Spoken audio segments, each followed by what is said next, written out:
Hungarian Grand Prix 2026, satu race terakhir sebelum akhirnya F1 masuk ke fase summer break. Balapannya sendiri, ya oke lah.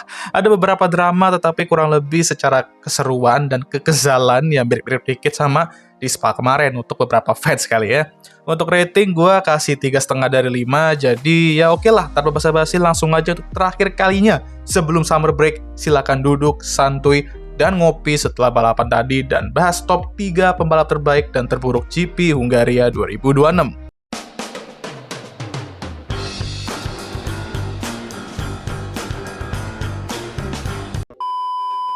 Winner chicken dinner sudah jelas akan gue berikan ke Lando Norris. Well, McLaren lumayan mengejutkan dengan membawa beberapa update yang benar-benar telah mengupgrade mobil mereka, termasuk membawa Macarena Wing itu ya. Well, kita semua mengira Ferrari bakal strong di sini dan emang betul, tetapi McLaren sepanjang weekend juga gak kalah gacor.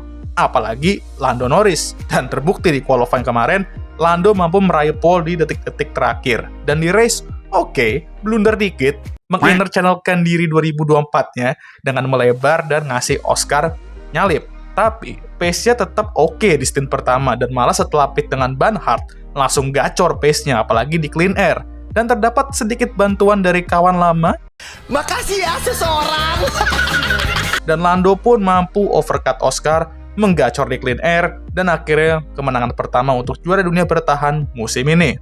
I mean, pace-nya emang gacor dan layak menang. Cuman kita di balapan ini mendapatkan sedikit preview Papaya Rules itu lagi yang sangat kita tidak inginkan itu. Tapi untungnya nggak ya gimana-gimana banget. Hanya sedikit flashback aja, refresh memori kita gitu ya. Andaikan aja lupa. Dan well, congrats untuk Lando, first win sebagai world champion musim ini. Dan cara yang bagus untuk mengakhiri paruh musim pertama menuju summer break. Buya kedua akan gue berikan ke Max Verstappen. Well, bukan Max Verstappen kalau setiap kali balapan tidak ada komplain, karena sepanjang balapan bisa dikatakan komplainnya udah kayak komplainan rakyat Indonesia mengenai negara sekarang. Banyak banget ya, downshift-nya aneh, ban yang gak enak, dan lucu juga di akhir-akhir dia dikasih ban soft, dan dia harus bawa ban soft itu sekitar 15-20 lap menuju akhir balapan, dan somehow dia berhasil. What? I mean, Lando gacor, tapi Max bisa bawa RB22 itu dengan ban soft yang pasti udah menangis-nangis di akhir balapan untuk meraih posisi kedua.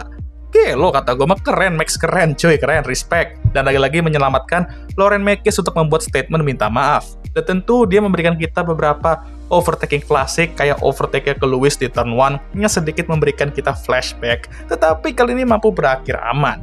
Gacor Max, dan perlahan tapi pasti mulai konsisten mengkoleksi podium-podium itu.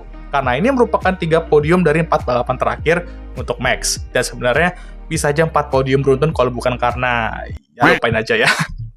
Untuk Buya ketiga, gue akan berikan ke Kimi Antonelli. Setelah start dari posisi ke-7, Kimi mampu naik 1 posisi. Ya, soalnya rekan timnya mogok ya. Dan sepanjang race menghabiskan waktu menunggu di belakang top 5 dan mencoba untuk 1 stop di awal-awal, tapi sepertinya nggak akan kuat bannya. Jadi, di saat dia pit untuk kedua kalinya, target dia ya podium, dan setelah beberapa kejadian di depan, Kimi pun berhasil berada di posisi podium itu, posisi ketiga. Namun dia harus menahan seorang 7 kali Jordan di ban soft barunya, di track dimana dia juga sukses banget di masa lalu untuk posisi podium terakhir itu. Emang sih Lewis kena penalti, dan kalau nyalip di akhir pun bakal tetap posisi ketiga juga Kimi. Tetapi untuk bisa nahan Ferrari yang kencang sepanjang weekend itu, setelah start dari luar top 3, itu gacor banget sih, dan ujung-ujungnya malah extend championship lead-nya dia, walaupun weekend ini Mercedes bener-bener aneh banget ya PC ya. Jadi gokil, layak masuk ke list Buya ini, dan ya gue tahu Nico Hülkenberg akhirnya mendapatkan poin pertamanya, dan mungkin gue masukin ke honorable mention aja ya untuk Mr. P11 itu. Well, pada musim pertama yang gimana ya, luar biasa pun kayaknya masih terlalu kurang untuk Kimi Antonelli ya. Mari kita katakan Mars saja, beda planet. Sekarang kita ke yang ente-ente. Dan untuk ente pertama, jelas gue akan berikan ke Oscar Piastri. Ini baru aja mau gue taruh dia di list Buya itu, atau WWCD ya. Tapi, di run terakhir qualifying kemarin, kena tahan sama Lewis, dan gak punya chance untuk improve lap time-nya. Tapi lumayan, karena itu juga dia dapat giveaway 2 posisi saat start. Dan saat start pun gacor, bisa langsung naik ke posisi pertama, dan menjaga pace-nya cukup stabil, dan menahan rekan timnya. Tetapi terjadi sesuatu yang nanti kita akan bahas terakhir itu, yang membuatnya harus kena overcut Lando Norris, dan setelah itu ya momentumnya hancur. Dan ya udahlah, kita semua ngira ya posisi kedua nggak apa-apa lah, oke lah.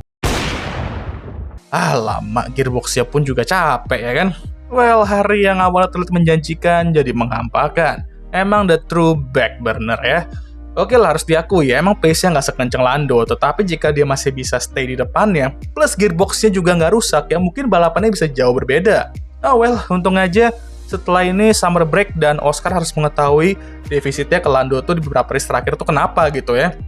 Karena ini udah 2 kali, dia balapan memimpin, tapi ada aja atraksinya, entah itu safety car, MBG car, Carlos, banyak kali car-carnya ini. Untuk NT kedua, gue akan berikan ke George Russell. Oke, di qualifying, lagi-lagi, aneh, pace-nya nggak ada. Dan masalah mobil membuatnya harus stop di akhir. Tetapi masih bisa start di posisi ke-6 setelah beberapa grid penalty. Tetapi saat balapan, malah ketularan RB20 itu, kopling sigranya dan anti-stall pula dia. Mengham deh, udahlah kena durian runtuh, terus dikenain lagi batch keduanya. Alhasil dia harus buat comeback drive dan maksimal yang bisa dia raih ya top 8. Apalagi Mercedes di sini terlihat kuring juga, dan alhasil harus finish di posisi ke-7 dan makin tertinggal jauh lagi dari Kimi dan Lewis. Summer break ini bakal krusial banget untuknya agar bisa reset dan menemukan apa sih masalah mobilnya sampai dia tuh benar-benar kewalahan gitu loh. Karena kalau sampai summer break aja dia nggak nemu masalahnya, ya sudah, wassalam dah ya. Puas-puasin aja di back burner di sisa musim 2026 ini. Gua sih sebenarnya masih yakin dia bisa comeback di paruh musim kedua. Cuman, ya yakin aja nggak cukup. Emang perlu miracle juga gitu loh. Dari yang gue kira bakal bersaing untuk gelar juara dunia F1 2026, malah berujung bersaing untuk gelar juara dunia back burner sama Oscar Piastri.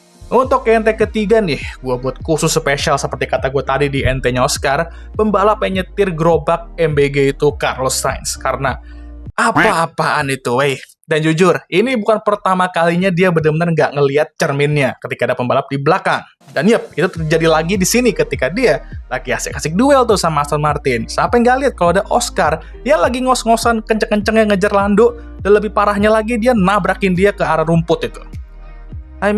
Lu bisa buat orang sekalam Oscar Piastri yang ngamuk gitu ya, lu udah jelas ancaman lu sekelas perang dunia ketiga gitu ya. Dan ini gue rasa Oscar Piastri akan segera membuat diss track untuk Carlos Sainz setelah balapan ini. Ya, sideman banget ya. Bener-bener nih orangnya emang buat apa sih spion diciptakan kalau Anda nggak menggunakannya gitu loh. Dan untuk memantapkan dia masuk ke NT, dia berada di posisi terakhir. Dan Williams, benar-benar struggling parah sepanjang weekend ini. Ya sepanjang musim juga sebenarnya, tapi ini bisa dibilang yang paling kacau. Aston Martin aja dengan update-nya udah di atas mereka di sini, dan Cadillac pun yang usah dibahas lah, mereka lah on pure pace aja deh, yang finish deh. Mereka tuh terlelet di balapan ini. Dalang rusak balapan orang, judo kunci pula di balapan ini. Gimana nih, wahai fans Williams? Apa perlu James Vowles ikut-ikutan Lauren Makis bikin statement minta maaf gitu? Oke, kalma, agak sedikit emosi gue, tapi udahlah ya. Sekian video kali ini, gimana menurut kalian? Balapan yang ya oke lah untuk menutup paruh musim pertama, tapi gue excited banget setelah dapat kabar Sepang akan balik di musim ini, di bulan Oktober menggantikan Bahrain Grand Prix. Ada yang nonton gak tuh? Kalau ada yang nonton ya enjoy ya. Kapan lagi nih F1 bisa balik balapan di Sepang, oke? Jadi ya itu aja. Jangan lupa like, subscribe, dan share video ini, dan jangan lupa juga untuk menyalakan lonceng notifikasi agar semua tahu ketika gue ngupload video baru. Jangan lupa juga untuk follow Instagram gue. Ya, udah capek men. Seperti biasa, video ini kalian tutup oleh. Okay guys, thank you for watching.